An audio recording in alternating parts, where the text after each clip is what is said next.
A chuva fina de maio caía sobre os jardins da Avenida Faria Lima, mas dentro da mansão de vidro e concreto aparente, Sebastião Tavares mal notava o clima lá fora. Aos 72 anos, o patriarca de um dos maiores conglomerados de construção civil do Brasil havia desenvolvido uma habilidade peculiar de ignorar o mundo além das telas de seus computadores e dos relatórios financeiros que consumiam suas manhãs. A rotina era imutável como as estações do ano, talvez até mais previsível. Acordava às 5h15 da manhã, exatamente quando o primeiro raio de sol tocava o horizonte. Paulistano, mesmo que as cortinas blackout impedissem qualquer luz de penetrar em seu quarto minimalista. O café era servido às 6 em ponto por Dalva, a governanta que mantinha aquela fortaleza de luxo funcionando com precisão militar. Uma xícara de café preto sem açúcar, 2 fatias de pão integral torrado, um copo de suco verde preparado com ingredientes orgânicos que ele nem sabia nomear. Tudo disposto sobre a imensa mesa de jacarandá maciço que ocupava o centro da sala de jantar. Uma peça de antiquário avaliada em mais de R$200 mil. A mesa tinha capacidade para 12 pessoas, com cadeiras estofadas em couro legítimo e detalhes em ouro velho. Sebastião sentava-se sempre na cabeceira, de frente para o jardim interno, cercado por 11 lugares vazios que nunca seriam ocupados. Dalva Silva trabalhava naquela casa há 15 anos. Tinha 43 anos, cabelos escuros presos sempre em um coque impecável, uniforme azul marinho passado com perfeição, e uma postura que refletia anos de dedicação àquele emprego. Era viúva, embora Sebastião nunca tivesse perguntado sobre sua vida pessoal. Para ele, Dalva era parte da estrutura da casa, como o sistema de alarme ou o ar-condicionado central. Eficiente, silenciosa, invisível, quando necessário. Ela chegava todos os dias às 5h30 da manhã e saía pontualmente às 5 da tarde, 6 dias por semana. O que Sebastião não sabia, ou preferia não saber, é que Dalva era mãe solo de uma menina de 8 anos chamada Júlia. Júlia Silva era o oposto exato daquela mansão gelada. Pequena para a idade, com tranças que a mãe fazia com carinho todas as manhãs, uniforme da escola pública municipal sempre limpo, mas visivelmente remendado nas barras, a menina tinha olhos castanhos que brilhavam com uma curiosidade insaciável. Estudava na escola municipal professor Anísio Teixeira, a 3 quarteirões dali, e tinha uma rotina que se encaixava perfeitamente no horário de trabalho da mãe. Dalva a deixava na escola às 7 da manhã, corria de volta para a mansão e às 5 em ponto pegava a filha que a esperava sentada no jardim lateral da propriedade, na área externa permitida aos funcionários. Sebastião via a menina quase todos os dias. Da janela de seu escritório no 2º andar, ele observava distraidamente enquanto Júlia fazia lição de casa, sentada em um banco de pedra sob a jabuticabeira centenária. A menina desenhava, escrevia, às vezes simplesmente olhava para o céu. Era parte da paisagem como os pássaros que pousavam no jardim ou as folhas que caíam no outono. Ele nunca havia dirigido uma palavra sequer a ela em todos aqueles anos, não por maldade, mas por indiferença. Para Sebastião, crianças eram seres de outro universo, um universo que ele havia abandonado há muito tempo. Sebastião Tavares não nascera rico. Filho de um pedreiro e de uma lavadeira no interior de Minas Gerais, ele construíra seu império tijolo por tijolo, literalmente. Começara carregando massa de cimento aos 14 anos, aprendera o ofício, economizara cada centavo, estudara engenharia civil à noite enquanto trabalhava de dia. Aos 30 anos tinha sua própria construtora. Aos 40, era dono de um conglomerado que erguia prédios em 5 estados brasileiros.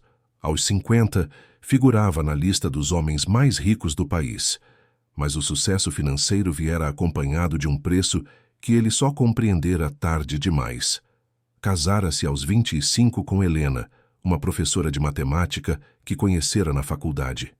Ela era doce, paciente, o tipo de mulher que acreditava que o amor poderia superar qualquer obstáculo. Tiveram um filho, Rafael, que nascera quando Sebastião tinha 28 anos.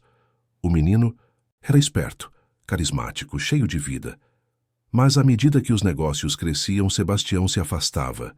Viagens constantes, reuniões intermináveis, a obsessão por conquistar mais, construir mais, lucrar mais. Helena tentou alertá-lo inúmeras vezes. Rafael implorou por atenção de todas as formas que uma criança consegue. Sebastião prometia mudanças que nunca chegavam. Rafael cresceu e se tornou um jovem adulto brilhante. Formou-se em arquitetura, sonhava em trabalhar com o pai, unir arte e engenharia. Tinha 22 anos quando tudo mudou. Sebastião estava em uma viagem de negócios em Dubai quando recebeu a ligação. Um acidente na rodovia dos Bandeirantes. Rafael voltava de um final de semana em Campinas com amigos. Uma carreta perdeu o controle. O impacto foi instantâneo. Helena nunca se recuperou. Passou 5 anos definhando em vida, até que seu coração cansado simplesmente parou de bater enquanto dormia. Sebastião ficou sozinho na mansão que construíra para impressionar o mundo, cercado por conquistas que de repente não significavam absolutamente nada. Nos primeiros anos após a partida de Helena, Sebastião tentou manter alguma aparência de normalidade. Recebia sócios para jantares formais, participava de eventos beneficentes, mantinha as aparências que a sociedade exigia de um homem de sua posição. Mas gradualmente foi se isolando. Cancelou as festas, afastou os amigos que ainda insistiam em visitá-lo, reduziu sua vida social a zero. A empresa continuava funcionando como uma máquina bem oleada, com diretores competentes cuidando das operações do dia a dia. Sebastião se limitava a reuniões virtuais, assinaturas eletrônicas, decisões estratégicas tomadas da solidão de seu escritório. Aquela manhã de quinta-feira começou como todas as outras. Sebastião acordou no horário exato, vestiu seu roupão de seda italiana, desceu as escadas de mármore travertino, sentou-se em seu lugar de sempre. Dalva serviu o café com eficiência silenciosa. Ele mal levantou os olhos do tablet onde lia o relatório trimestral da filial de Brasília. A governanta recolheu os pratos, limpou a mesa, desapareceu na cozinha. O dia transcorria em sua previsibilidade entorpecente. Às 9 da manhã, videoconferência com o conselho diretor. Às 10h30, análise dos contratos de uma nova incorporação na Zona Sul. Ao meio-dia, almoço executivo trazido por um serviço de catering que preparava refeições balanceadas por nutricionistas, sem sal, sem açúcar, sem sabor, sem alegria. Às 2 da tarde, Sebastião subiu para o escritório e sentou-se diante da janela, como sempre fazia enquanto digeria a refeição.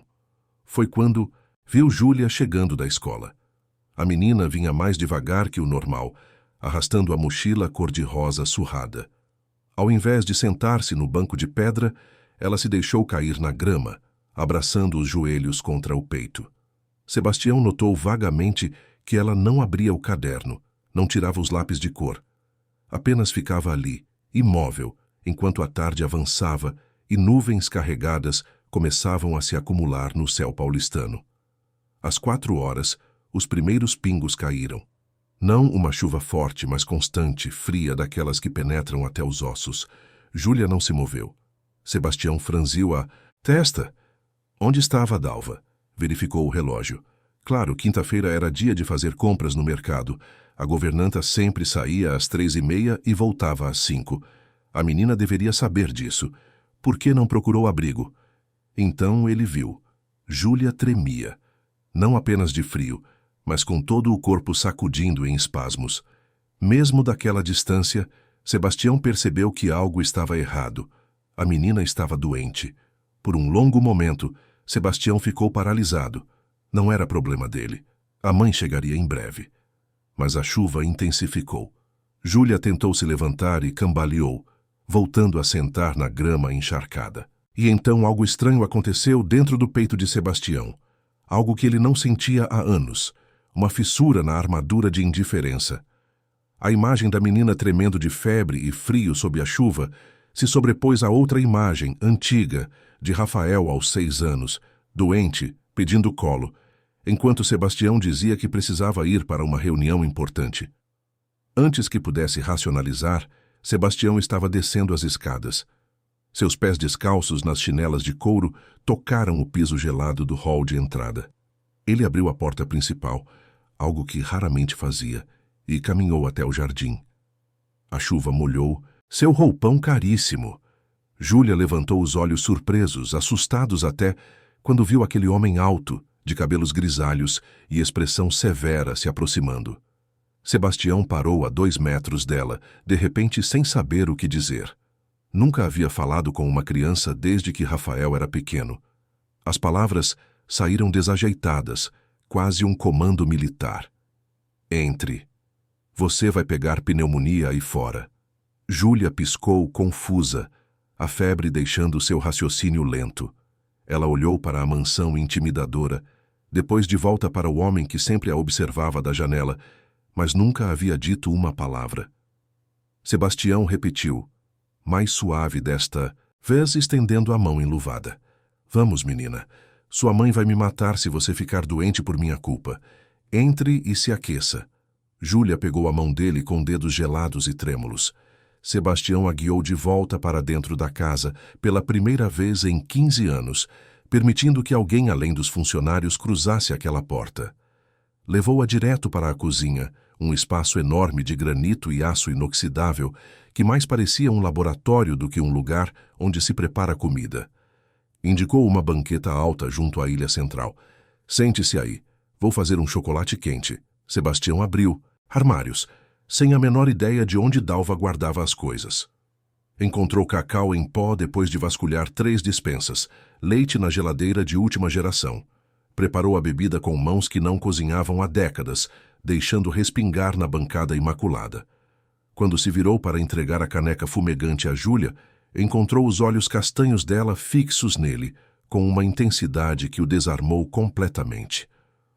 Obrigada, seu Sebastião, a menina murmurou, segurando a caneca com as 2 mãos pequenas, deixando o vapor aquecer seu rosto pálido. Ele assentiu desconfortavelmente, sem saber o que fazer agora. Ficou ali de pé, observando, enquanto ela bebia em pequenos goles. O silêncio se estendeu, quebrado apenas pelo som da chuva batendo nas janelas. Então Júlia olhou para além da cozinha, avistando a sala de jantar através do arco de entrada. Seus olhos se arregalaram ao ver a mesa monumental. Uau! Ela sussurrou. Essa mesa é gigante. Quantas pessoas moram aqui com o senhor? Sebastião sentiu o peito apertar com a pergunta inocente. Só eu, respondeu secamente. Júlia inclinou a cabeça, processando a informação. Então, com a honestidade brutal que só crianças possuem, ela perguntou: por que o senhor come sozinho nessa mesa tão grande? Não é triste? A pergunta atravessou as defesas de Sebastião como uma lâmina afiada. Ele ficou sem palavras, olhando para aquela menina molhada e febril que havia acabado de desmontar sua existência inteira com uma simples observação. Pela primeira vez em anos, sentiu lágrimas picarem seus olhos. Ele piscou rapidamente, virando-se para olhar pela janela. É triste, sim, admitiu com voz embargada. Mas não tenho ninguém para compartilhar. Júlia bebeu mais um gole de chocolate, pensativa. Minha mãe sempre diz que comida tem gosto melhor quando a gente divide. Ela diz que a companhia é o tempero da vida. O senhor podia convidar alguém. Sebastião virou-se lentamente de volta para ela. Convidar quem? A gente, Júlia respondeu com simplicidade desarmante. Eu e minha mãe. A gente gosta de conversar enquanto come. Faz a comida descer melhor.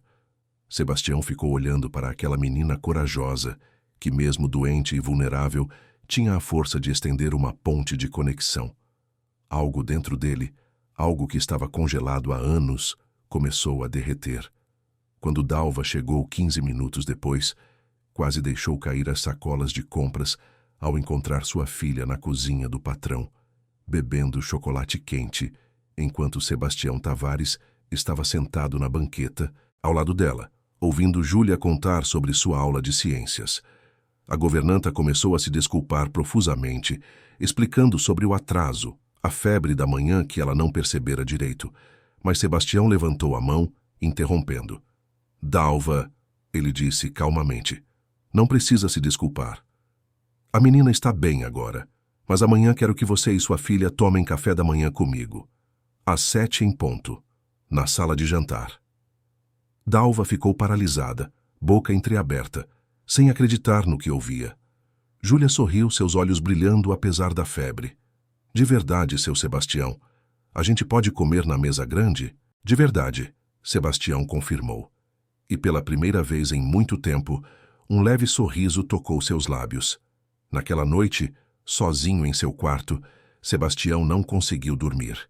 Ficou olhando para o teto, pensando na pergunta simples de uma menina de 8 anos que havia exposto a verdade que ele evitava há anos. Sim, era triste. Terrivelmente, devastadoramente triste. Mas talvez, apenas talvez, não precisasse continuar sendo assim. A manhã seguinte amanheceu com um céu limpo e azul, como se a chuva da véspera tivesse lavado toda a melancolia de São Paulo. Sebastião acordou antes do alarme, o que era incomum. Pela primeira vez em anos, sentiu algo que vagamente se assemelhava à ansiedade, mas era diferente da tensão que precedia reuniões importantes ou negociações complexas. Era uma expectativa, quase um nervosismo juvenil que ele pensava ter esquecido como sentir. Vestiu-se com mais cuidado que o habitual. Trocou o roupão pela calça social e uma camisa de linho azul clara, sem gravata. Olhou-se no espelho e viu um homem que não reconhecia completamente. O mesmo rosto envelhecido, os mesmos olhos cansados, mas algo diferente na expressão. Menos endurecido, talvez, mais vivo. Desceu as escadas às 6h30, meia hora antes do combinado, e encontrou Dalva já na cozinha, visivelmente nervosa. Bom dia, Sr. Tavares, ela cumprimentou formalmente, mas havia insegurança em sua voz. Sobre o café da manhã, o senhor tem certeza? Não quero causar nenhum transtorno. Sebastião balançou a cabeça. Tenho certeza, Dalva. Na verdade, quero que você me ajude com uma coisa. Aqueles alimentos congelados que, como todos os dias, jogue tudo fora. Hoje quero café de verdade. Pão francês quentinho, manteiga, geleia, frutas frescas, suco de laranja natural. Coisas que pessoas normais comem. Dalva piscou surpresa, mas assentiu rapidamente. Claro, senhor. Eu tenho tudo isso. Só não... Sabia que o senhor gostava dessas coisas. Eu também não sabia, Sebastião admitiu com um meio sorriso. Acho que esqueci o que era apreciar uma refeição. Às 7 em ponto, Júlia chegou pela porta lateral que dava para a área de serviço, segurando a mão da mãe. Estava com o uniforme da escola, cabelos trançados com capricho, mas ainda um pouco pálida da febre do dia anterior. Ao ver Sebastião na sala de jantar, ela sorriu amplamente, sem nenhum traço da timidez que se esperaria de uma criança em uma situação tão inusitada. Sebastião indicou as cadeiras à sua direita e esquerda. Sentem-se, por favor. A cabeceira é minha, mas os lugares de honra são de vocês. Dalva sentou-se rigidamente, claramente desconfortável com a quebra de protocolo, mas Júlia se acomodou como se estivesse no lugar mais natural do mundo. Seus olhos percorreram a mesa, agora coberta por uma toalha de linho branco e posta com uma variedade de alimentos que fazia a mesa parecer festiva. Havia uma cesta de pães, pratos de frios, frutas cortadas artisticamente, bolos caseiros que Dalva havia preparado nas últimas horas. Isso é um banquete, Júlia exclamou maravilhada. Parece festa de aniversário. Talvez seja, Sebastião, disse pensativamente. O aniversário de uma nova tradição. A refeição começou em silêncio constrangido. Dalva comia em pequenas porções, claramente preocupada em manter a compostura, mas Júlia não tinha tais inibições. Ela comentava sobre cada coisa que provava, contava histórias da escola com entusiasmo, fazia perguntas sobre a mansão, sobre a vida de Sebastião, e ele, surpreendentemente, respondia. Falou sobre como construíra o negócio, sobre os primeiros prédios que ergueu, sobre as viagens pelo Brasil. Deixou de fora as partes dolorosas, mas pela primeira vez em anos permitiu-se compartilhar memórias. O senhor viajou para tantos lugares, Júlia disse impressionada. Eu nunca saí de São Paulo. Bem, uma vez fui para Santos, mas acho que não conta porque é pertinho. Conta sim, Sebastião assegurou. E você vai viajar muito quando crescer, tenho certeza. Como o senhor sabe? porque meninas espertas e curiosas como você sempre acabam conhecendo o mundo. Júlia sorriu com o elogio, depois ficou pensativa. Seu Sebastião, o senhor tem filhos? O silêncio que se seguiu foi pesado. Dalva congelou, o garfo suspenso no ar, claramente alarmada com a pergunta da filha. Sebastião sentiu a familiar dor no peito, mas desta vez não fugiu dela. Respirou fundo. Tive um filho, ele respondeu suavemente. Rafael. Ele se foi há muito tempo. Júlia processou a informação com a seriedade que apenas crianças conseguem ter diante de assuntos delicados. O senhor deve sentir muita falta dele, todos os dias. Minha mãe diz que as pessoas que a gente ama nunca vão embora de verdade, porque ficam aqui. Júlia tocou o próprio peito, no coração. Acho que seu Rafael está aqui também. Tocou levemente o peito de Sebastião com seu dedo pequeno. A espontaneidade do gesto, a sabedoria simples das palavras, quebraram algo fundamental em Sebastião. Lágrimas começaram a escorrer pelo seu rosto, lágrimas que ele não derramava desde o funeral de Helena. Júlia, sem hesitação, levantou-se da cadeira, contornou a mesa e abraçou o homem. Sebastião, aos soluços, abraçou de volta, segurando aquela menina como se ela fosse um salva-vidas no oceano de sua dor. Dalva observava a cena com os próprios olhos marejados, testemunhando a humanização de um homem que ela considerava feito de gelo. Quando Sebastião finalmente se recompôs, limpou o rosto com o guardanapo de linho e sorriu para Júlia, um sorriso genuíno que iluminou suas feições cansadas. Obrigado, pequena. Acho que eu precisava disso. De nada, seu Sebastião. Abraços ajudam tudo a doer menos. É cientificamente comprovado. Aprendi na aula de ciências. Sebastião riu, um som rouco e desacostumado, mas verdadeiro. O café da manhã terminou com uma leveza que nenhum dos três esperava. Quando Júlia precisou sair para a escola, ela se despediu com um aceno entusiasmado, prometendo voltar à tarde.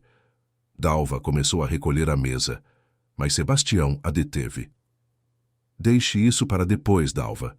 Sente-se um momento, por favor. A governanta obedeceu, visivelmente apreensiva. Sebastião juntou as mãos sobre a mesa. Quero me desculpar por todos esses anos de indiferença. Você trabalha na minha casa há 15 anos e eu nunca perguntei sobre sua vida. Nunca demonstrei interesse por você além do profissional. Foi desrespeitoso. Dalva estava visivelmente surpresa. Senhor Tavares, o senhor sempre foi um patrão correto. Nunca me faltou com respeito. Ser correto não é suficiente, Sebastião retrucou.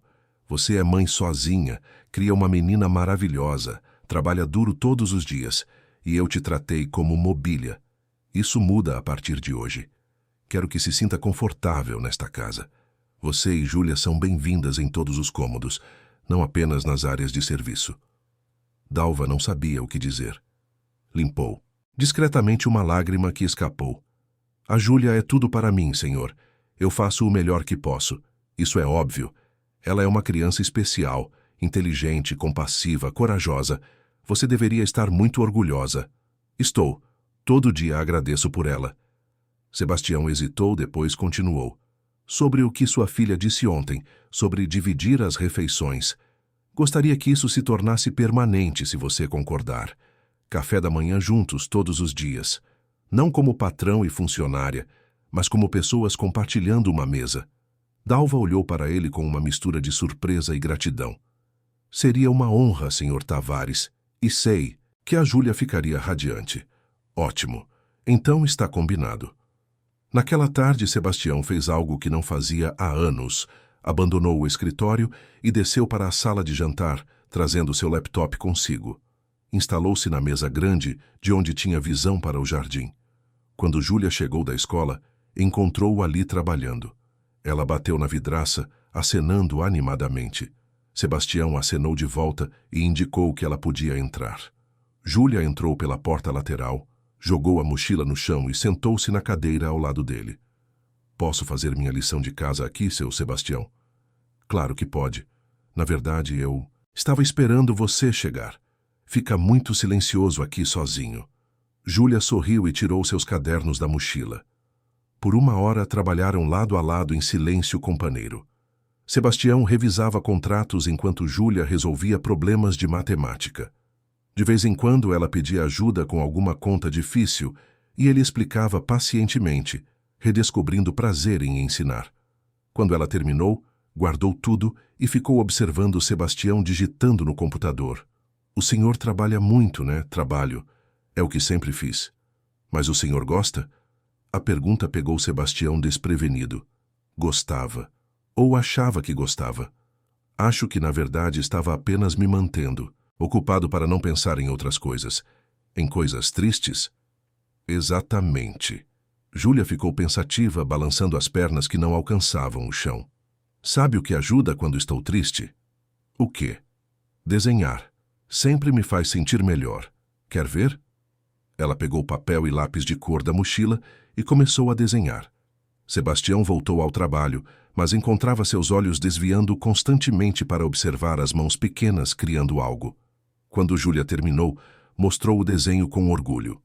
Era uma representação simples, mas tocante de 3 pessoas, sentadas à mesa grande, todas sorrindo. Ela havia escrito embaixo com letra caprichada: a nova família do seu Sebastião. Sebastião pegou o desenho com reverência, como se segurasse algo frágil e precioso. Posso ficar com isso? Claro. Fiz para o senhor. É o presente mais bonito que já recebi. Júlia riu. Mais bonito que todos esses quadros caros pendurados nas paredes? Sebastião olhou ao redor para as obras de arte que decoravam sua casa, pinturas que custaram fortunas e não significavam nada para ele. Muito mais bonito, porque foi feito com carinho, não comprado com dinheiro. Naquela noite, Sebastião colocou o desenho em uma moldura de prata que antes guardava uma foto antiga. Posicionou-o em sua mesa de cabeceira para ser a primeira coisa que visse ao acordar e a última antes de dormir. Pela primeira vez em anos, foi para a cama com um leve sorriso nos lábios, antecipando o café da manhã do dia seguinte. A rotina que antes era um mecanismo de sobrevivência, agora tinha propósito. Não era mais apenas acordar, trabalhar, existir.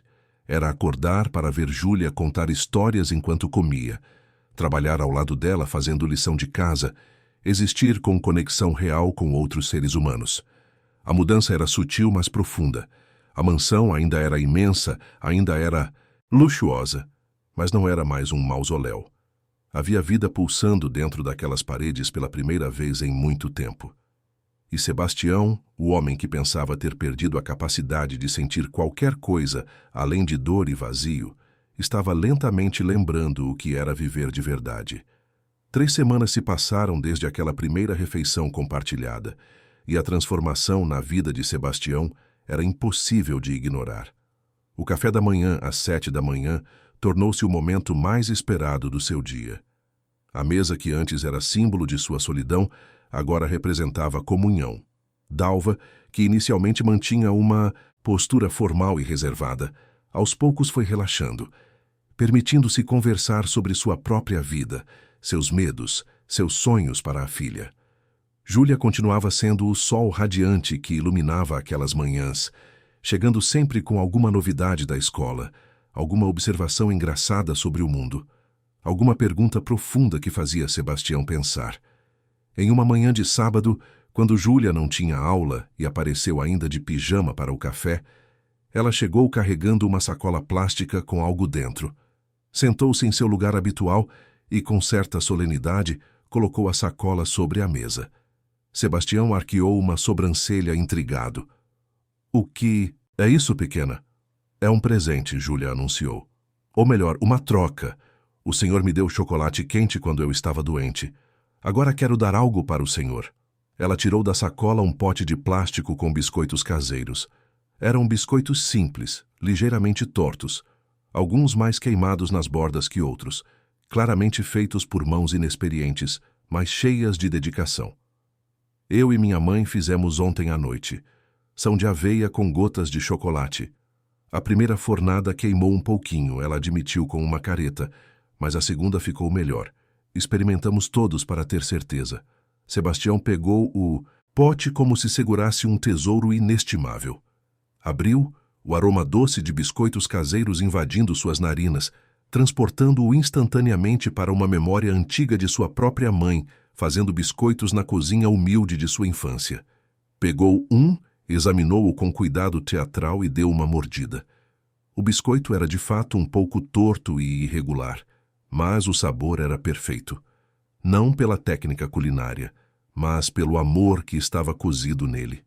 Está delicioso, ele disse sinceramente. Melhor que qualquer coisa que eu comi nos últimos anos. Júlia iluminou-se com o elogio. Sério? Melhor que os bolos chiques que vêm da confeitaria? Muito melhor, porque esses foram feitos para mim, não vendidos para mim. Faz toda a diferença. Foi nesse momento que algo fundamental se rompeu em Sebastião. Não apenas a armadura emocional que ele construíra, mas a própria negação do vazio em sua vida. Ele colocou o biscoito de volta no pote, sua visão embaçada por lágrimas que não tentou esconder. Dalva e Júlia observaram preocupadas.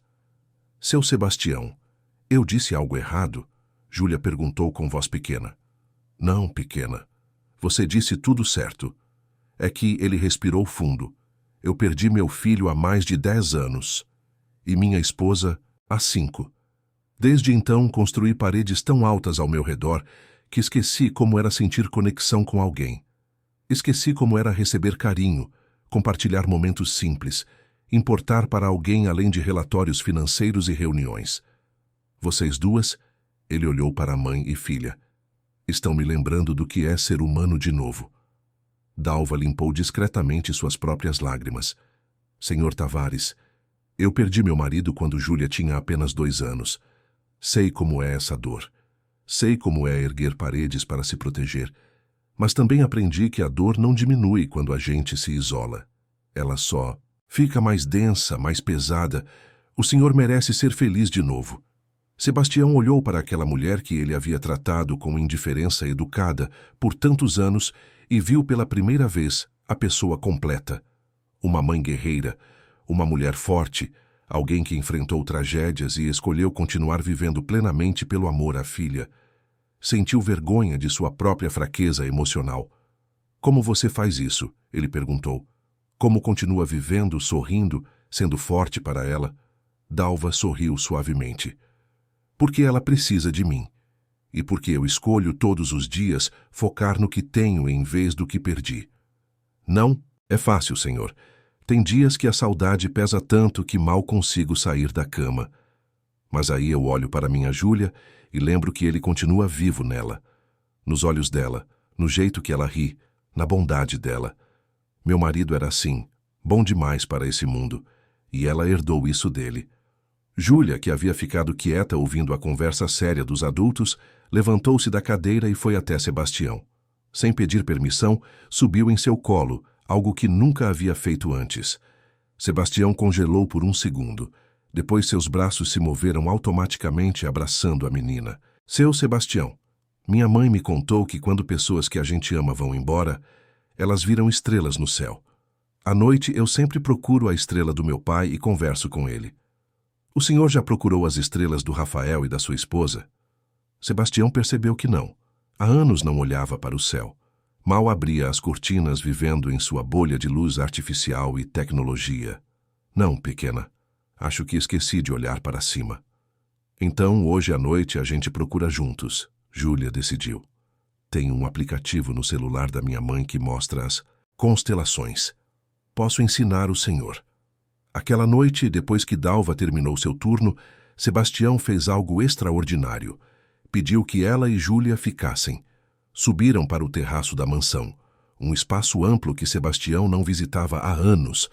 O céu de São Paulo, geralmente encoberto pela poluição luminosa da cidade, estava excepcionalmente limpo naquela noite. Júlia trouxe seu aplicativo de astronomia e começou a apontar estrelas, contando sobre constelações, ensinando Sebastião a identificar padrões no caos de luzes. Aquela ali é Órion, vê o cinturão? 3 estrelas em linha, e aquela é o Cruzeiro do Sul. Meu pai costumava dizer que ela sempre aponta o caminho de casa. Sebastião escutava, fascinado não apenas pela astronomia, mas pela paixão com que Júlia falava. Quando ela finalmente identificou uma estrela particularmente brilhante e a declarou como a estrela de Rafael, Sebastião sentiu algo se romper e se curar simultaneamente em seu peito. Pela primeira vez desde a perda, conseguiu falar sobre seu filho não com dor paralisante, mas com amor terno e memórias boas. Rafael amava estrelas também, ele contou. Quando era pequeno, queria ser astronauta. Depois se apaixonou por arquitetura, mas sempre falou em projetar prédios que alcançassem o céu. Prédios que tocassem as estrelas. Ele conseguiu? Júlia perguntou. Não teve tempo. Então o senhor tem que fazer isso por ele, Júlia declarou com a lógica simples da infância. Tem que construir o prédio mais alto que tocar nas estrelas. Sebastião sorriu. Talvez eu faça isso. Um memorial para ele. A partir daquela noite, muitas coisas mudaram na mansão. Sebastião começou a realmente viver dentro daquele espaço imenso que antes era apenas um abrigo físico. Contratou uma decoradora, não para impressionar visitas que não tinha, mas para tornar a casa acolhedora. A sala de estar, antes formal e intimidadora com móveis de design italiano e obras de arte que ele nem gostava particularmente, foi repensada. Sofás confortáveis substituíram as peças de museu. Almofadas coloridas apareceram. Uma estante foi reconfigurada para acomodar livros infantis que Sebastião comprou aos montes, em uma expedição especial a uma livraria. A biblioteca do segundo andar, que abrigava enciclopédias de negócios, biografias de empresários e tratados de economia, ganhou uma seção inteira dedicada à literatura infantil. Sebastião criou um cantinho de leitura com iluminação quente, almofadas macias e mantas felpudas. Foi ali que começou a ler para Júlia todas as tardes, redescobrindo clássicos da literatura que havia lido para Rafael décadas atrás. A Pequena Sereia, Peter Pan, Alice no País das Maravilhas, O Mágico de Oz. Histórias de aventura, magia, possibilidades infinitas. Júlia ouvia extasiada, fazendo perguntas sobre cada personagem, criando teorias elaboradas sobre os enredos. Sebastião descobriu que ler para ela não era apenas dar voz às palavras, mas reviver a experiência através dos olhos dela, ver a magia que ele havia perdido em algum lugar do caminho. Uma tarde, enquanto terminavam a fantástica fábrica de chocolate, Júlia suspirou sonhadora. Deve ser incrível viajar para lugares mágicos, conhecer o mundo. Sebastião fechou o livro, pensativo. Você vai viajar muito quando crescer. Vai conhecer lugares ainda mais mágicos que as histórias. Como o senhor sabe? Porque eu vou garantir isso, ele respondeu com convicção súbita. Você é inteligente, curiosa, especial. Merece todas as oportunidades do mundo. Júlia olhou para ele com seus olhos grandes e sérios. O senhor é muito legal, seu Sebastião. Queria que fosse meu avô de verdade. A frase, dita com tanta simplicidade e honestidade, atingiu Sebastião com força emocional devastadora. Ele piscou rapidamente, tentando conter lágrimas que teimavam em escapar. Eu também gostaria disso, pequena. Então podemos fingir? Júlia sugeriu animada. Tipo, faz de conta que você é meu avô e eu sou sua neta. Assim nenhum de nós fica sozinho. Sebastião olhou para aquela menina extraordinária que em poucas semanas havia conseguido o impossível derreter décadas de gelo emocional. Pensou em Rafael, em Helena, em tudo o que perdeu. E percebeu que talvez, apenas talvez, o universo estava lhe dando uma segunda chance. Não de substituir o que perdeu, isso seria impossível e desrespeitoso, mas de criar algo novo. Um novo tipo de amor, um novo tipo de família. Não precisa ser faz de conta, Júlia, ele disse com voz embargada. Se você quiser, eu serei seu avô de coração. E você será minha neta de coração. Para sempre. Júlia pulou em seus braços, abraçando-o com força. Para sempre e sempre, ela repetiu. Você, eu e minha mãe. Uma família de verdade. Dalva, que havia presenciado a cena da porta da biblioteca, limpava lágrimas que escorriam livremente. Sebastião estendeu um braço, convidando-a para o abraço. Ela hesitou apenas um segundo antes de se juntar a eles, os três formando um círculo de afeto que nenhum deles esperava encontrar, mas que todos desesperadamente precisavam. Naquele momento, na biblioteca repleta de histórias sobre magia e transformação, sua própria história de transformação estava apenas começando. A decisão veio numa tarde de terça-feira, 2 semanas depois que Sebastião e Júlia oficializaram seu vínculo de avô e neta de coração. A menina havia chegado da escola com um comunicado da direção sobre o planejamento do próximo ano letivo e os custos envolvidos. Dalva olhava o papel com preocupação mal disfarçada, calculando mentalmente como faria os números fecharem.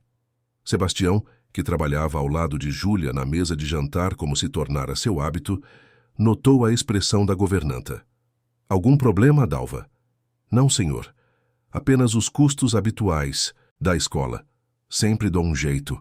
Júlia, que olhava entre a mãe e Sebastião, mordeu o lábio. É que a professora disse que no ano que vem tem uma excursão educacional para o Museu do Ipiranga e para o Catavento. Mas custa R$ 200 por aluno. Eu falei para a mãe que não preciso ir, que posso ficar na escola fazendo outras atividades. Sebastião franziu a testa. Por que você não iria? Educação é importante. Essas experiências fazem parte do aprendizado. Dalva se mexeu desconfortavelmente. Senhor Tavares, com todo respeito, R$ 200 é muito dinheiro para passeios. Preciso priorizar o material. Escolar uniforme novo porque ela está crescendo, sapatos. As excursões são opcionais. Sebastião olhou para Júlia, viu a resignação prematura nos olhos de uma criança de 8 anos que já aprendera a não sonhar muito alto, a adequar seus desejos às possibilidades financeiras limitadas.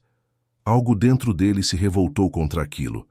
Aquela menina brilhante, curiosa, ávida por conhecimento, sendo limitada por questões de dinheiro quando ele tinha mais do que poderia gastar em 10 vidas. Dalva, posso fazer uma proposta? Ele perguntou cuidadosamente. Claro, senhor. Eu gostaria de custear a educação de Júlia. Não apenas as excursões, mas uma educação completa em uma das melhores escolas particulares de São Paulo. Ela tem potencial extraordinário e merece todas as oportunidades para desenvolvê-lo. O silêncio que se seguiu foi tenso. Dalva ficou visivelmente rígida, seu orgulho de mãe guerreira claramente ferido pela sugestão. Senhor Tavares, eu agradeço imensamente a oferta, mas não posso aceitar caridade. Sempre cuidei da minha filha com meus próprios meios e pretendo continuar fazendo isso. Sebastião ergueu as mãos em um gesto apaziguador. Não é caridade, Dalva, e não é uma oferta feita por pena ou obrigação. É um investimento no futuro da minha neta de coração. Você me deu permissão para amá-la como família, correto?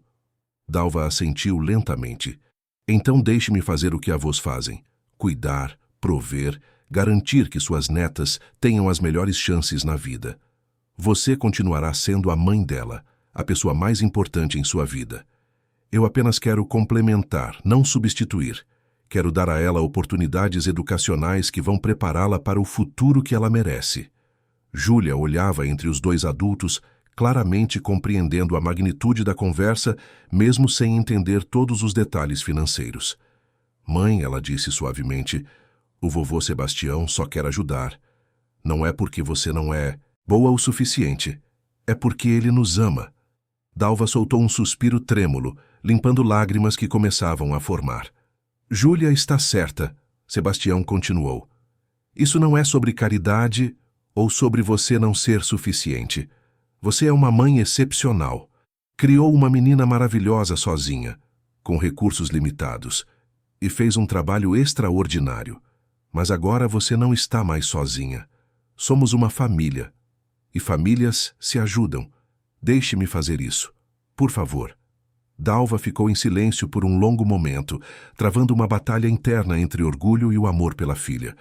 Finalmente assentiu devagar. Está bem, mas com uma condição. Isso não muda nossa relação profissional. Continuo sendo sua governanta, trabalhando e ganhando meu salário honestamente. Absolutamente, Sebastião concordou. Isso é inegociável. Você tem orgulho do seu trabalho e deve manter sua independência. O que estou oferecendo é separado disso. É avô para neta, nada mais. Júlia não conseguiu conter a empolgação. Isso significa que eu vou poder ir nas excursões? E ter livros novos? Significa muito mais que isso. Sebastião sorriu. Significa que você vai estudar em uma escola onde terá acesso às melhores bibliotecas, laboratórios de ciência, aulas de artes, música, idiomas, onde sua inteligência será desafiada e nutrida. Nos dias seguintes, Sebastião mergulhou em pesquisas sobre as melhores instituições de ensino de São Paulo. Visitou 5 escolas diferentes, conversou com diretores, analisou currículos, observou instalações. Finalmente decidiu-se pelo Colégio Fernão Dias Pais, uma instituição renomada no bairro de Pinheiros, conhecida por sua excelência acadêmica e, mais importante para Sebastião, por seu programa de bolsas para alunos talentosos e por promover inclusão social genuína. O processo de matrícula foi complexo. Júlia precisou fazer provas de nivelamento, entrevistas, apresentar portfólio. Sebastião a acompanhou em cada etapa, segurando sua mão nos momentos de nervosismo, comemorando cada pequena vitória. Quando a carta de aceitação chegou, os 3 choraram juntos na sala de jantar que havia testemunhado tantas transformações. O primeiro dia de aula no novo colégio foi marcado por ansiedade e excitação em igual medida. Júlia acordou às 5 da manhã, nervosa demais para dormir. Vestiu o uniforme novo, azul marinho com detalhes brancos, que Sebastião havia comprado junto com todo o material escolar necessário. No café da manhã, ela mal conseguiu comer, seu estômago revirado de nervos. E se as outras crianças não gostarem de mim? Ela perguntou com voz pequena. E se eu não for inteligente o suficiente? E se eu fizer feio e decepcionar todo mundo? Sebastião ajoelhou-se diante dela, segurando suas mãos pequenas. Júlia, você é uma das pessoas mais inteligentes, bondosas e corajosas que conheço. Qualquer criança seria sortuda em tê-la como amiga. E quanto a ser inteligente o suficiente, você já provou isso ao passar em todos os testes. Essa escola não aceita qualquer aluno. Eles te escolheram porque viram o mesmo que eu vejo, uma menina extraordinária com futuro brilhante. Dalva acrescentou, ajeitando as tranças da filha. E se tiver algum problema, qualquer coisa, nós estamos aqui. Eu, seu avô Sebastião, sempre. Sebastião insistiu em levar Júlia pessoalmente naquele primeiro dia.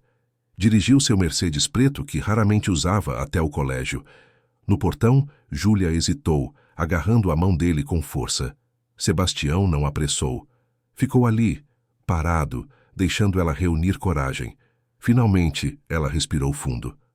Eu consigo, declarou. Mais para si mesma que para ele. Eu sei que consegue. Vou te buscar às 5 e quero ouvir tudo sobre seu primeiro dia. Júlia acenou e entrou, sua mochila nova parecendo enorme em suas costas pequenas. Sebastião ficou observando até ela desaparecer por entre outros alunos, sentindo uma mistura de orgulho e apreensão que reconhecia das memórias empoeiradas de quando levava Rafael na escola. As semanas seguintes foram de adaptação intensa. Júlia enfrentou desafios que Sebastião não havia antecipado. Muitos alunos vinham de famílias extremamente ricas, crianças mimadas que ostentavam marcas de roupa, gadgets eletrônicos caros, viagens internacionais. Júlia se sentia deslocada, mesmo com seu uniforme impecável e material novo. Algumas crianças faziam comentários sobre ela ser bolsista, sobre vir de escola pública, sobre sua mãe ser governanta. Sebastião só descobriu a extensão do bullying quando Júlia voltou para casa chorando após 3 semanas no novo colégio. Entre soluços, contou sobre comentários maldosos, sobre ser excluída de grupos, sobre meninas ricas que riam dela no recreio. Dalva estava furiosa, pronta para ir à escola e confrontar os responsáveis. Mas Sebastião teve uma ideia diferente. Amanhã, ele anunciou, vou buscá-la na escola pessoalmente e vamos ter uma conversa séria com a diretoria sobre inclusão e respeito. No dia seguinte, Sebastião chegou ao colégio às 5 da tarde, dirigindo seu Mercedes. Mas não foi sozinho. Chamou também seu motorista particular, com a limusine da empresa, e pediu que Dalva o acompanhasse, vestida não com uniforme de governanta, mas com um vestido elegante que ele insistiu em comprar para ela. Quando Júlia saiu da escola e viu o avô esperando com aquela comitiva discreta mas impressionante, Seus olhos se arregalaram. Vovô, o que está fazendo? Mostrando para qualquer um que tenha dúvidas que você é minha neta e tem todo o meu apoio e amor. Vamos, tenho reunião com a diretora. A reunião foi produtiva. Sebastião, usando toda a sua experiência de anos negociando contratos milionários, deixou muito claro que tolerância zero seria aplicada a qualquer forma de discriminação. A diretora, reconhecendo estar diante de um dos empresários mais poderosos de São Paulo e um potencial doador significativo para a escola, garantiu medidas imediatas. Palestras sobre bullying, workshops sobre inclusão, consequências claras para comportamentos discriminatórios. Mas a verdadeira mudança veio de Júlia mesma. Armada com a confiança renovada que o apoio de Sebastião lhe deu, ela começou a se impor. Quando meninas faziam comentários sobre ela ser bolsista, respondia com orgulho que sim, era bolsista porque era inteligente o suficiente para merecer.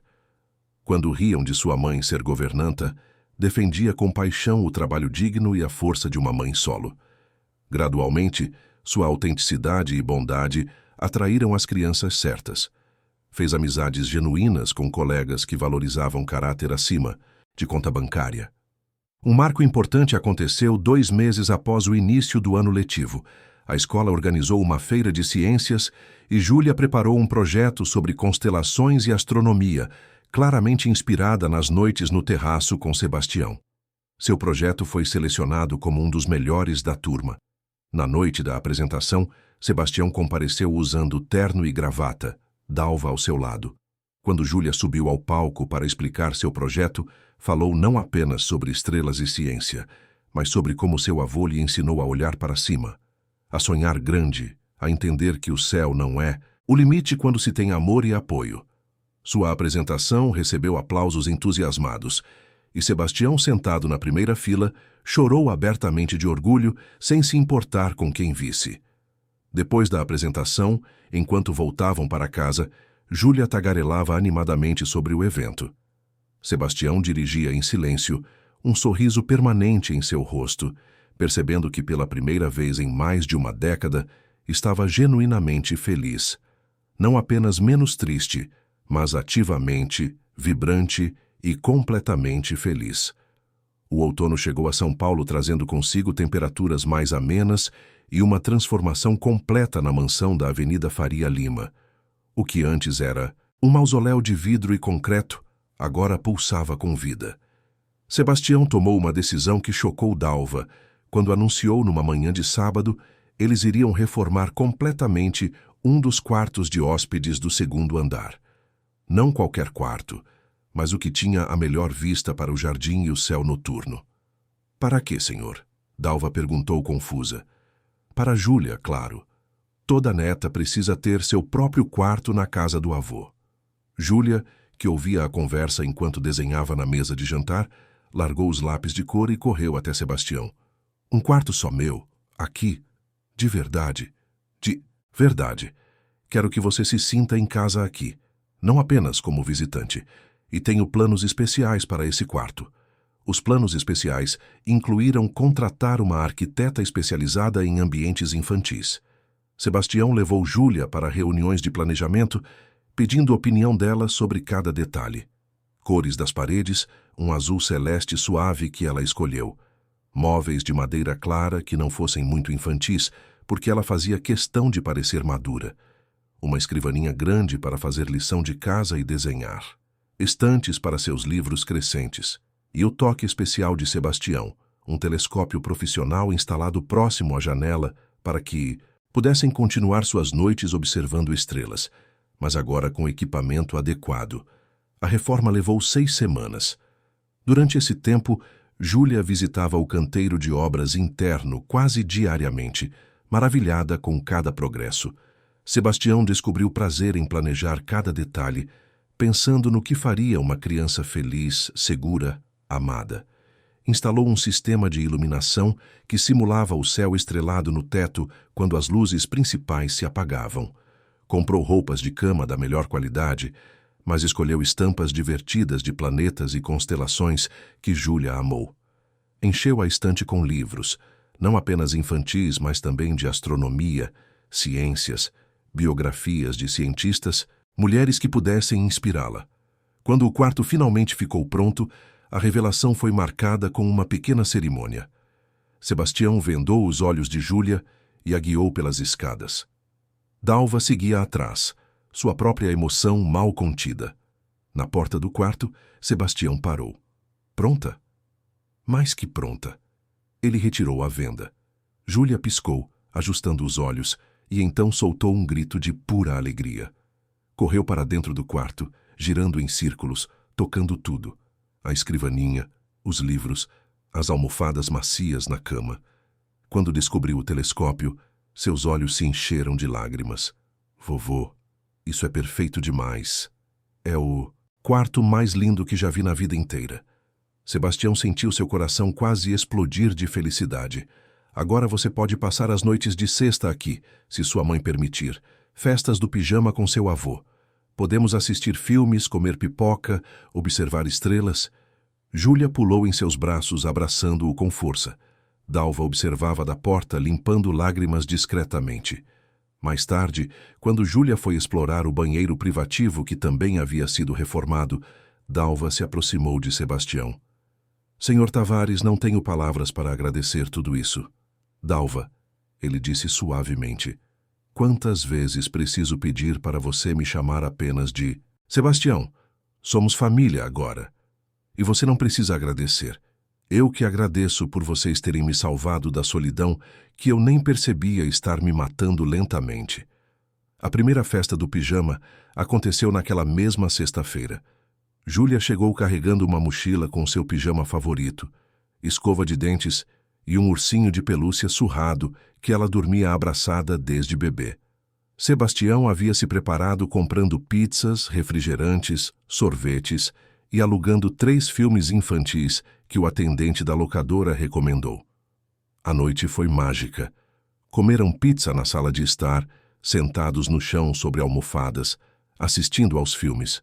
Sebastião riu mais, naquela noite do que havia rido em anos, com as piadas bobas dos filmes e os comentários de Júlia sobre cada cena. Por volta das 11 da noite, foram para o quarto dela. Sebastião ajustou o telescópio, ensinando-a a focar corretamente. Juntos, observaram a lua em detalhes nunca vistos antes, as crateras, as sombras. Júlia estava extasiada. Quando finalmente foram dormir, ela insistiu que Sebastião lesse uma história. Ele escolheu O Pequeno Príncipe, um favorito de Rafael. À medida que lia sobre o príncipezinho e sua rosa, sobre a raposa e o essencial invisível aos olhos, sua voz embargava ocasionalmente. Quando terminou, Júlia já estava quase dormindo. Vovô, ela murmurou sonolenta, você é meu essencial, e você é o meu, pequena. Ele apagou as luzes principais, e o teto ganhou vida com suas estrelas artificiais. Beijou a testa de Júlia, algo que fazia naturalmente agora, e foi para seu próprio quarto. Mas não conseguiu dormir imediatamente. Ficou acordado, processando a felicidade simples e profunda daquela noite, contrastando com os anos de noites vazias que a precederam. A transformação em sua vida era tão completa que às vezes ele se perguntava se não estava sonhando. As semanas seguintes trouxeram mais mudanças. Sebastião, que havia se isolado socialmente por anos, começou a reconstruir conexões. Não pelos motivos antigos de networking empresarial, mas por razões genuinamente humanas. Convidou velhos amigos que havia afastado para jantares na mansão. Pela primeira vez, apresentou Dalva e Júlia não como funcionárias, mas como família. Alguns ficaram surpresos, outros confusos, mas os verdadeiros amigos entenderam e celebraram a transformação que viam nele. Um desses amigos, Roberto Mendes, empresário aposentado que conhecia Sebastião há 40 anos, puxou-o de lado durante um jantar. Sebastião, você está diferente. Mais leve, mais vivo. O que aconteceu? Sebastião olhou para Júlia, que conversava animadamente com a esposa de Roberto sobre constelações. Aconteceu que parei de apenas existir e comecei a viver de novo. Aquela menina me ensinou que nunca é tarde para reconstruir uma vida, para amar novamente, para ser feliz. Roberto sorriu. Ela é especial. Vi como olha para você. É amor puro, sem complicações. É exatamente isso. E me fez perceber quanto tempo desperdicei me punindo por perdas que não pude controlar. Rafael e Helena se foram e nada vai trazê-los de volta. Mas honro a memória deles vivendo plenamente, amando novamente, sendo o homem que eles gostariam que eu fosse. O outono avançou para o inverno, trazendo consigo o clima que Sebastião costumava detestar. Mas agora, com Júlia trazendo vida para a mansão, até mesmo os dias frios e chuvosos tinham charme. Passavam as tardes na biblioteca, lendo juntos, fazendo lição de casa, conversando sobre tudo. Sebastião redescobriu o prazer de explicar conceitos, de ver a mente de uma criança fazer conexões, de testemunhar o momento exato em que entendimento ilumina os olhos. Júlia estava se saindo excepcionalmente bem na nova escola. Suas notas eram excelentes e ela havia se tornado popular não pela riqueza que não tinha, mas pela inteligência e bondade que tinha em abundância. Fez 3 amigas próximas, meninas que Sebastião conheceu quando vieram para uma festa do pijama que Júlia organizou. Ver 4 meninas de 9 anos correndo pela mansão, rindo, fazendo cabanas de lençol na sala de estar, comendo brigadeiros que Dalva preparou, encheu a casa de uma energia que Sebastião não sabia que estava faltando. Durante a festa, ele participou ativamente, ajudando a montar as cabanas, contando histórias de fantasmas adaptadas para não assustar demais, fazendo mágicas bobas que aprendeu vendo vídeos no YouTube.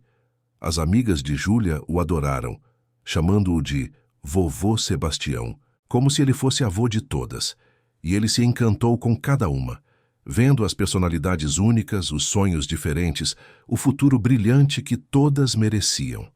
Naquela noite, depois que as meninas finalmente adormeceram espalhadas em colchões no chão da sala, Sebastião e Dalva sentaram na cozinha tomando chá.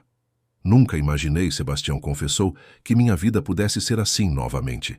Cheia de risadas, bagunça, amor. Achei que havia terminado quando Helena partiu, mas estava apenas em pausa esperando que vocês me mostrassem o caminho de volta. O Senhor deu tanto para nós, Dalva respondeu. Um futuro para minha filha, que eu nunca poderia proporcionar sozinha. Mas mais que isso, deu a ela um avô, uma figura paterna que ela nunca teve. Isso não tem preço. E ela me deu uma razão para acordar todos os dias com alegria. Vocês salvaram minha vida, Dalva. Literalmente.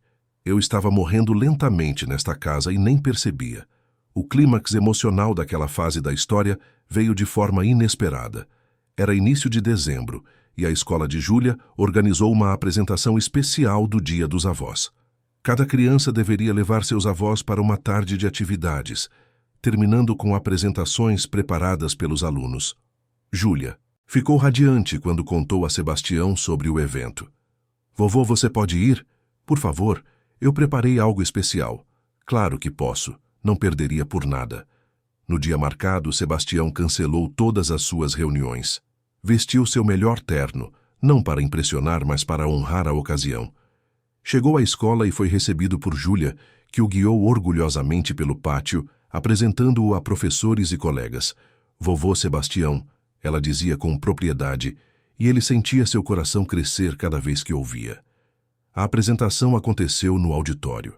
As crianças haviam preparado poemas, músicas, pequenas peças teatrais, todas homenageando seus avós. Quando chegou a vez de Júlia, ela subiu ao palco sozinha, sem figurino elaborado ou cenário. Apenas ela, um microfone e um papel na mão. Sebastião sentou-se na primeira fila, ansioso. Júlia começou a recitar. O poema era dela, original, escrito em letras caprichadas.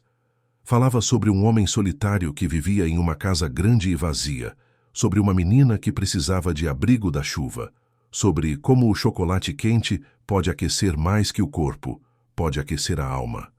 Falava sobre constelações e estrelas que nunca se vão, apenas mudam de lugar no céu.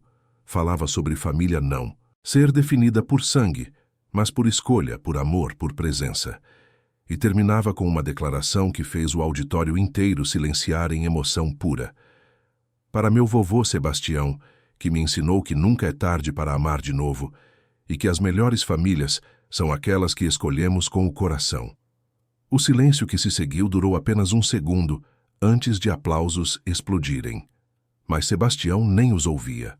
Lágrimas escorriam livremente por seu rosto, todo o seu corpo sacudindo com soluços de emoção tão intensa que chegava a doer. Júlia desceu do palco e correu para ele, pulando em seus braços. Ele a segurou como se ela fosse a coisa mais preciosa do universo, porque para ele ela era. Outros avós os observavam, alguns com os próprios olhos marejados, testemunhando o amor em sua forma mais pura e transformadora. Aquele foi o momento que Sebastião soube, com absoluta certeza, que sua vida havia encontrado propósito novamente. Não apenas propósito, mas alegria, significado e amor incondicional que ele pensava ter perdido para sempre. 3 anos se passaram desde aquela tarde chuvosa que mudou tudo. Júlia agora tinha 12 anos, estava no último ano do ensino fundamental e havia se transformado em uma adolescente brilhante que continuava surpreendendo a todos. Ainda mantinha sua bondade característica, mas agora temperada com a confiança que vem de se saber amada incondicionalmente. Sebastião, aos 75 anos, estava irreconhecível do homem que fora. Cabelos ainda grisalhos, mas olhos vivos, sorriso frequente, postura de alguém que encontrou paz. A mansão da Avenida Faria Lima havia se transformado completamente. Não era mais aquele espaço intimidador e frio. Fotografias cobriam as paredes, capturas de momentos felizes, viagens que fizeram juntos, festas de aniversário, natais, formaturas. A mesa de jantar para 12 lugares finalmente cumpria seu propósito. Regularmente, recebia não apenas Sebastião, Dalva e Júlia, mas também amigos, colegas de escola de Júlia, velhos amigos de Sebastião que retornaram à sua vida, funcionários da empresa que ele agora via como pessoas, não apenas engrenagens de sua máquina corporativa. Dalva também havia mudado.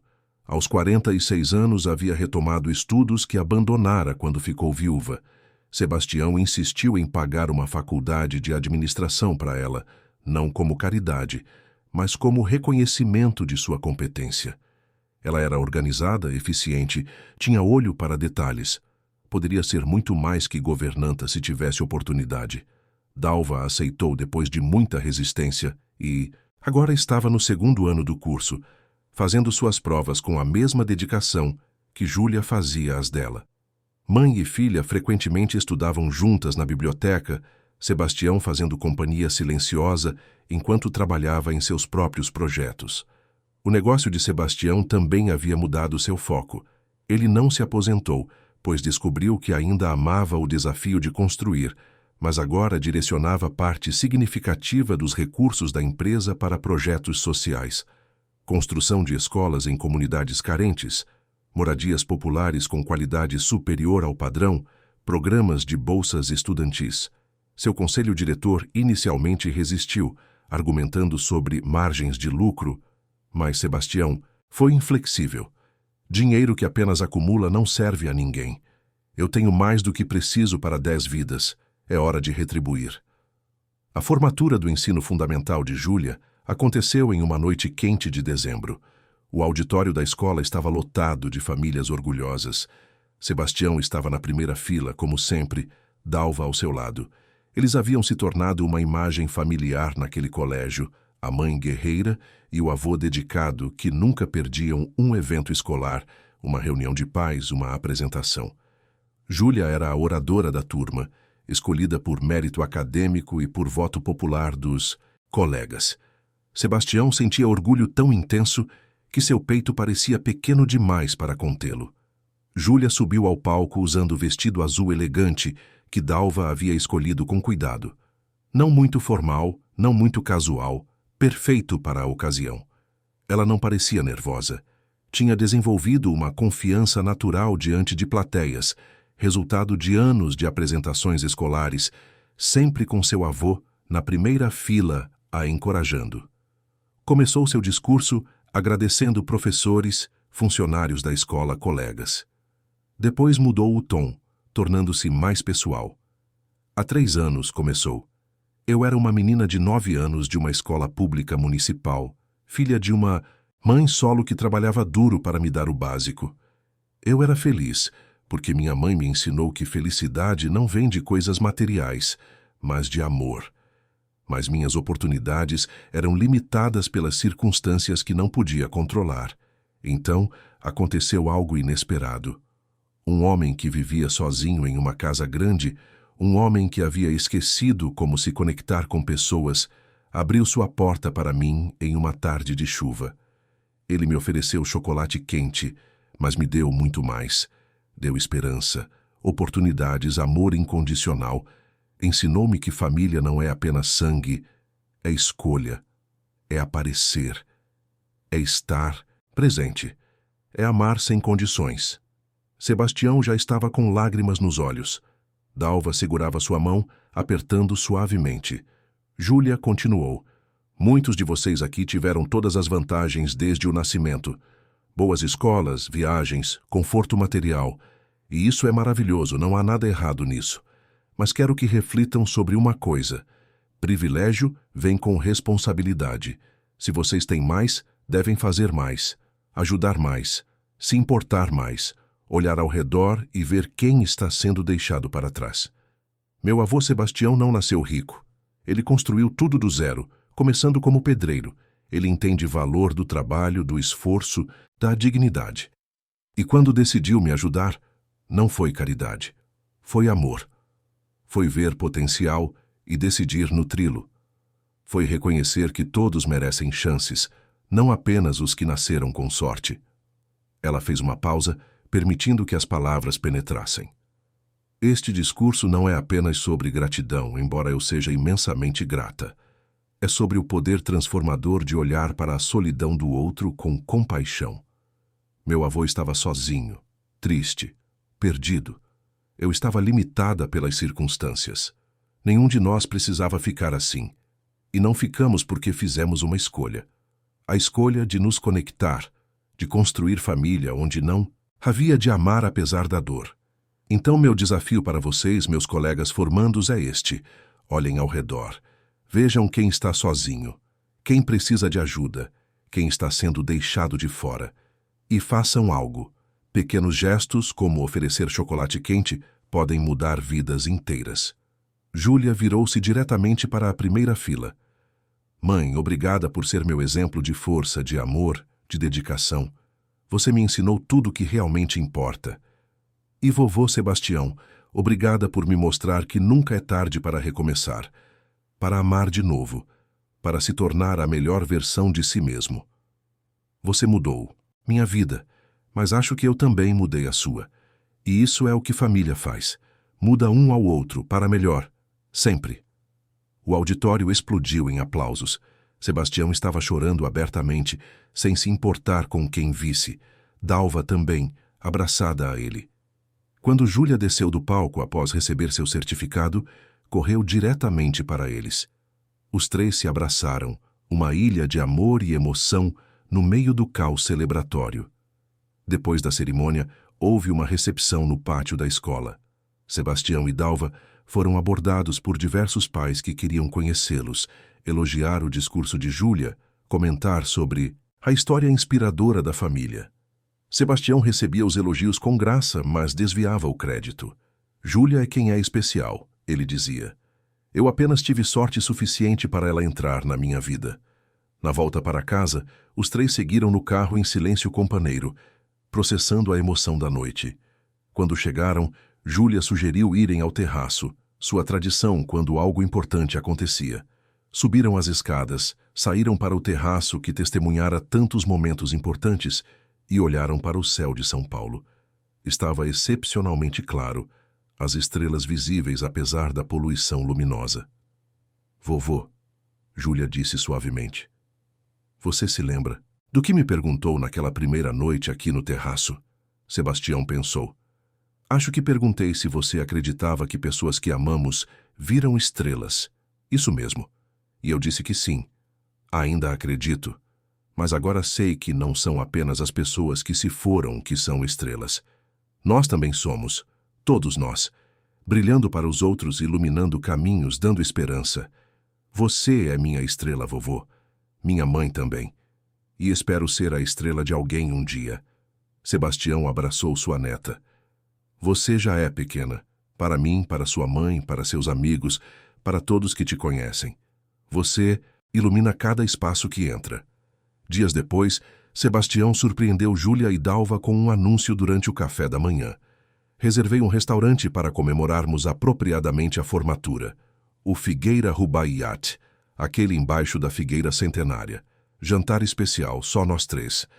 A noite da comemoração foi perfeita. O restaurante, um dos mais elegantes de São Paulo, tinha uma árvore gigantesca crescendo no meio do salão, suas raízes criando um cenário mágico. Sentaram-se em uma mesa reservada, com vista privilegiada para a figueira iluminada. Pediram pratos sofisticados, mas o que importava não era a comida, era a companhia, a conversa, as risadas compartilhadas. Entre o prato principal e a sobremesa, Júlia olhou para Sebastião com expressão pensativa. Vovô, posso fazer uma pergunta séria? Claro, sempre. O senhor se arrepende de alguma coisa na sua vida? A pergunta pegou Sebastião de surpresa. Ele bebeu um gole de vinho considerando cuidadosamente. Sim, arrependo-me de muitas coisas. Arrependo-me de não ter passado mais tempo com Rafael quando ele era criança, de ter priorizado o trabalho sobre família. Arrependo-me de ter me fechado por tantos anos após perder Helena. Arrependo-me de ter tratado pessoas como sua mãe com indiferença, sem reconhecer sua humanidade plena. Mas sabe, o que não me arrependo? Do quê? De ter aberto aquela porta na tarde chuvosa, de ter oferecido chocolate quente a uma menina doente, de ter permitido que vocês entrassem na minha vida e a reconstruíssem completamente. Essas foram as melhores decisões que já tomei. Dalva, que havia ficado quieta observando a troca, acrescentou suavemente. Senhor Tavares, Sebastião, ela se corrigiu com um sorriso. Posso dizer algo também? Claro. Quando comecei a trabalhar para o senhor, 15 anos atrás, vi um homem bem-sucedido, mas profundamente infeliz. Vi uma casa linda, mas sem vida. E por anos mantive minha distância, porque parecia apropriado, profissional. Mas agora olho para trás e percebo que estava errada. Deveria ter tentado conectar antes. Deveria ter percebido que por trás daquela fachada de sucesso havia um ser humano sofrendo. Sebastião balançou a cabeça. Não se culpe, Dalva. Eu construí aquelas paredes muito bem. Deixei claro que não queria aproximação. A culpa foi minha. Mas Júlia, ele sorriu para a menina, ela não respeitou minhas paredes. Ela as derrubou com pura bondade e honestidade infantil. E eu serei eternamente grato por isso. Júlia, agora com 12 anos, mas ainda com o coração puro da criança que oferecera biscoitos caseiros, estendeu as mãos através da mesa. Sebastião e Dalva as pegaram, formando um círculo de conexão. Somos uma família estranha, Júlia disse com um sorriso travesso. Um empresário milionário, uma governanta universitária e uma pré-adolescente nerd de astronomia. Mas somos perfeitos juntos. Sim, Sebastião concordou. Somos absolutamente perfeitos. A sobremesa chegou, 3 porções de um bolo de chocolate decadente. Mas antes de comerem, Sebastião ergueu sua taça de vinho, Dalva sua taça de suco, Júlia sua limonada. Um brinde, Sebastião propôs, ao amor que escolhemos, à família que construímos e ao futuro brilhante que nos aguarda, juntos, juntos. Dalva e Júlia repetiram, entrelaçando suas taças. No caminho de volta para casa, Júlia adormeceu no banco de trás do carro. Sebastião dirigia devagar pelas ruas iluminadas de São Paulo, Dalva ao seu lado no banco do passageiro. Eles conversavam em voz baixa para não acordar a menina. Sabe, Dalva, Sebastião disse pensativamente, há 3 anos eu dirigia por estas mesmas ruas todos os dias, indo do escritório para casa, casa para o escritório. Via pessoas nas calçadas, famílias em restaurantes, crianças brincando em praças. E não sentia nada. Era como se houvesse um vidro entre mim e o mundo. Eu estava vivo, mas não vivia. Agora olho para tudo e vejo cores que não via antes, ouço sons que não escutava, sinto emoções que pensei ter perdido. E é tudo por causa de vocês. Dalva sorriu no escuro do carro. Não somos nós que devemos gratidão, Sebastião. É recíproco. Você deu à minha filha um futuro que eu nunca poderia dar sozinha. Deu a ela um avô, uma figura paterna, amor incondicional. E me deu esperança de que é possível reconstruir depois da perda, de que não precisamos ficar presos na dor. Nós nos salvamos mutuamente, Sebastião concluiu. E isso é o que família faz. Quando chegaram em casa, Sebastião carregou Júlia adormecida até seu quarto, deitando-a na cama com cuidado paternal. Cobriu-a com o cobertor de estrelas que ela tanto amava, beijou sua testa suavemente. Dalva ajeitou os travesseiros, alisou os cabelos da filha. Saíram do quarto deixando a porta entreaberta, uma faixa de luz do corredor iluminando o quarto. No corredor, Sebastião parou, olhando para aquela casa que antes era seu prisão e agora era seu santuário. Pensou em Rafael, em Helena, nas estrelas no céu, nas pessoas que perdeu, mas nunca esqueceria. E pensou em Júlia. E Dalva nas pessoas que ganhou quando achava que já era tarde demais para novos amores. Percebeu que a vida tem uma forma estranha e bela de se equilibrar. Tire algo e, se você permitir, ela te devolve em formas diferentes, mas igualmente preciosas. Naquela noite, Sebastião dormiu tranquilo pela primeira vez em mais de uma década. Não o sono pesado da exaustão ou o sono inquieto da tristeza, mas o sono sereno de alguém em paz consigo mesmo e com o mundo. Sonhou com estrelas, com mesas cheias de comida e risadas, com uma menina de tranças oferecendo biscoitos, com um futuro cheio de possibilidades.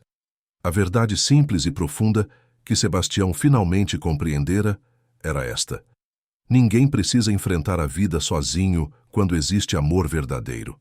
As maiores revoluções não acontecem em guerras ou manifestações, mas em gestos pequenos de compaixão. Um convite para escapar da chuva, uma xícara de chocolate quente, um abraço sincero, uma escolha consciente de derrubar paredes e construir pontes, uma decisão de transformar uma casa em lar, conhecidos em família, existência em vida plena e vibrante.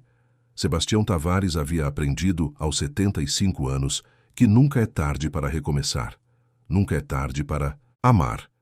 Nunca é tarde para escolher a felicidade sobre a dor, a conexão sobre o isolamento, a vida sobre a mera sobrevivência. E essa lição, ensinada por uma menina de 8 anos em uma tarde chuvosa, valia mais que todos os milhões que ele acumulara em uma vida inteira de trabalho. Fim da história. Queridos ouvintes, esperamos que a história de Sebastião, Dalva e Júlia tenha tocado seus corações tão profundamente quanto tocou o nosso ao criá-la. Esta é uma história sobre segundas chances, sobre o poder transformador do amor, sobre como pequenos gestos de bondade podem mudar vidas inteiras. Se você se emocionou com esta jornada, não deixe de se inscrever em nosso canal para receber mais histórias que celebram a complexidade e a beleza da vida humana. Clique no botão de like para que possamos continuar trazendo narrativas que inspiram, emocionam e nos lembram do que realmente importa. E nos comentários, adoraríamos saber: você já teve alguém que mudou sua vida com um gesto simples? Ou você já foi essa pessoa para alguém? Compartilhe sua história conosco. Todos os dias trazemos novas narrativas que exploram amor, família, superação e a incrível capacidade humana de se reinventar. Não perca nossos próximos conteúdos. Até a próxima história e lembre-se: nunca é tarde para abrir sua porta, oferecer chocolate quente e deixar o amor transformar sua vida.